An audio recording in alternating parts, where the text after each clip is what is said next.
بسا اوقات میرے عزیزوں یہ ہوتا ہے کہ میاں بیوی ٹھیک چل رہے ہوتے ہیں، لیکن ان کے اندر اختلاف پیدا ہوتا ہے کسی تیسرے آدمی کی وجہ سے، تیسرا آدمی ذریعہ بن جاتا ہے، تو وہاں بھی بڑا تحمل سے کام لینا پڑتا ہے، تحمل سے۔ میرے عزیزوں، آج بڑا کمال یہ ہے کہ دلوں کو جوڑا جائے۔ دل توڑنے والے تو بہت ہیں اور گھر اجاڑنے والے تو بہت، گھر آباد کرنے والے تھوڑے ہیں۔ دل ملانے والے تھوڑے ہیں، دلوں کے اندر نفرتیں پیدا کرنے والے زیادہ ہیں۔ تو بسا اوقات تیسرا آدمی ذریعہ بنتا ہے، اس کی وجہ سے دونوں آپس میں لڑتے ہیں، غلط فہمی شروع ہو جاتی ہے، تو اس کے نتیجے گھر اجڑنے لگتے ہیں۔ تو اللہ رب العزت نے اس سلسلے میں فرمایا کہ دیکھو تقوی اختیار کر۔ دونوں خاندان کے دونوں گھرانوں سے بھی بولا کہ دیکھو تم اللہ سے ڈرنا۔ اگر آج تم کسی کا گھر اجاڑو گے تو یاد رکھو اس کا انجام تم اپنی زندگی میں بھی دیکھو گے، آخرت میں بھی دیکھو گے۔ آج تم کسی کے بارے میں بدگمانیاں پیدا کرو گے تو یاد رکھو پھر تم بھی محفوظ نہیں رہو گے۔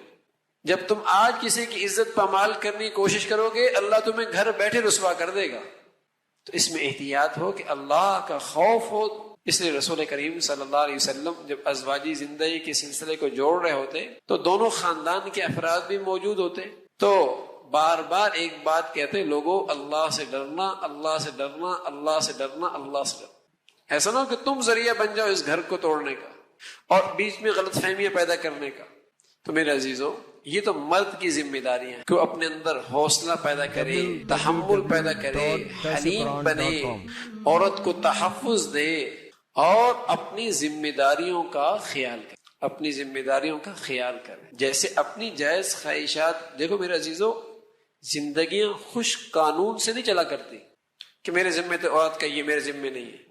تو اگر یہ خوش قانون چلا گا تو پھر عورت بھی کہے گی میرے ذمہ داری یہ نہیں ہے، پھر زندگی نہیں چلے گی۔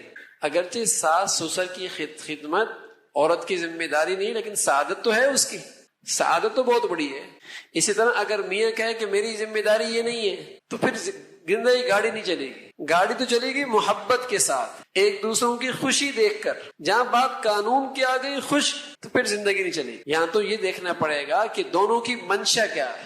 اگر بچی یہ دیکھے کہ میں دوسرے گھر میں آئی ہوں تو ظاہر ہے اب اس کی، میرے شوہر کی ماں میری ماں، اور شوہر یہ خیال کرے کہ اب اس بچی کی ماں جو ہے وہ میری ماں، اور بچے کا باپ، عورت کہے کہ یہ میرا باپ، ان کی خدمت اپنے لیے سعادت سمجھے۔ اور یوں شوہر بھی اپنی بیوی کے خاندان والوں کے ساتھ ایسا ہی معاملہ کرے، خیر خائی کا، محبت کا، احترام کا، تو جس کے نتیجے میں یہ نکلے گا کہ اللہ رب العزت اس گھر کو آباد کرنے لگے، اس گھر کو آباد کرے۔ اور اللہ نے اس کا منظر یہ بتایا کہ ازواجا لتسکنوا الیہا وجعل بینکم مودۃ ورحمۃ، پھر یہ زندگی سکون کا باعث بنے گی۔